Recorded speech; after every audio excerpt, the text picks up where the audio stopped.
ട്രെയിനുമായി ബന്ധപ്പെട്ട അപ്ഡേറ്റുകൾക്കായി സ്വകാര്യ ആപ്പുകൾ ഉപയോഗിക്കുന്നവർക്ക് മുന്നറിയിപ്പ് നൽകി ഇന്ത്യൻ റെയിൽവേ. സ്വകാര്യ ആപ്പുകൾ ഉപയോഗിച്ച് യാത്രക്കാർ ടിക്കറ്റ് ബുക്ക് ചെയ്യുന്നതിനും ഭക്ഷണം ഓൺലൈനായി ഓർഡർ ചെയ്യുന്നതിനുമൊപ്പം ട്രെയിൻ എവിടെയാണ് എന്ന് തത്സമയം ട്രാക്ക് ചെയ്യാനും കഴിയും. എന്നാൽ ട്രെയിൻ സമയം, റദ്ദാക്കിയ ട്രെയിൻ, വഴിതിരിച്ചുവിട്ട ട്രെയിൻ എന്നിവ വ്യക്തമായി അറിയാൻ ഔദ്യോഗിക ആപ്പ് തന്നെ ഉപയോഗിക്കണമെന്ന് നിർദ്ദേശിച്ചിരിക്കുകയാണ് ഇപ്പോൾ റെയിൽവേ.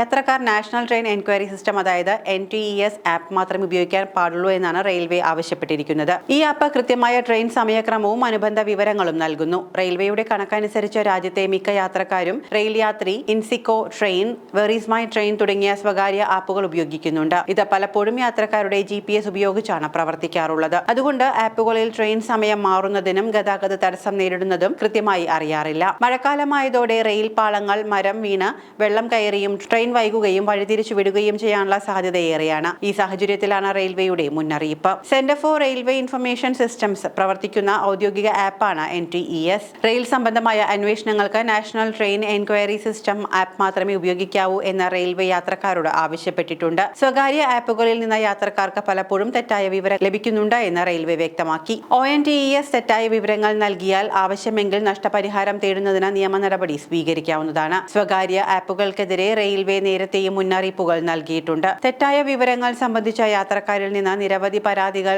ലഭിച്ചതിനെ തുടർന്നാണ് റെയിൽവേ വീണ്ടും മുന്നറിയിപ്പുമായി എത്തിയത്. Real time train information system, അതായത് RTIS വഴി റെയിൽവേ കൃത്യമായ വിവരങ്ങൾ നൽകുന്നുണ്ട്. സ്വകാര്യ ആപ്പുകളിൽ നിന്നുള്ള പിഴവുകൾക്ക് തങ്ങൾ ഉത്തരവാദികളായിരിക്കില്ല എന്ന് റെയിൽവേ വ്യക്തമാക്കിയിട്ടുണ്ട്.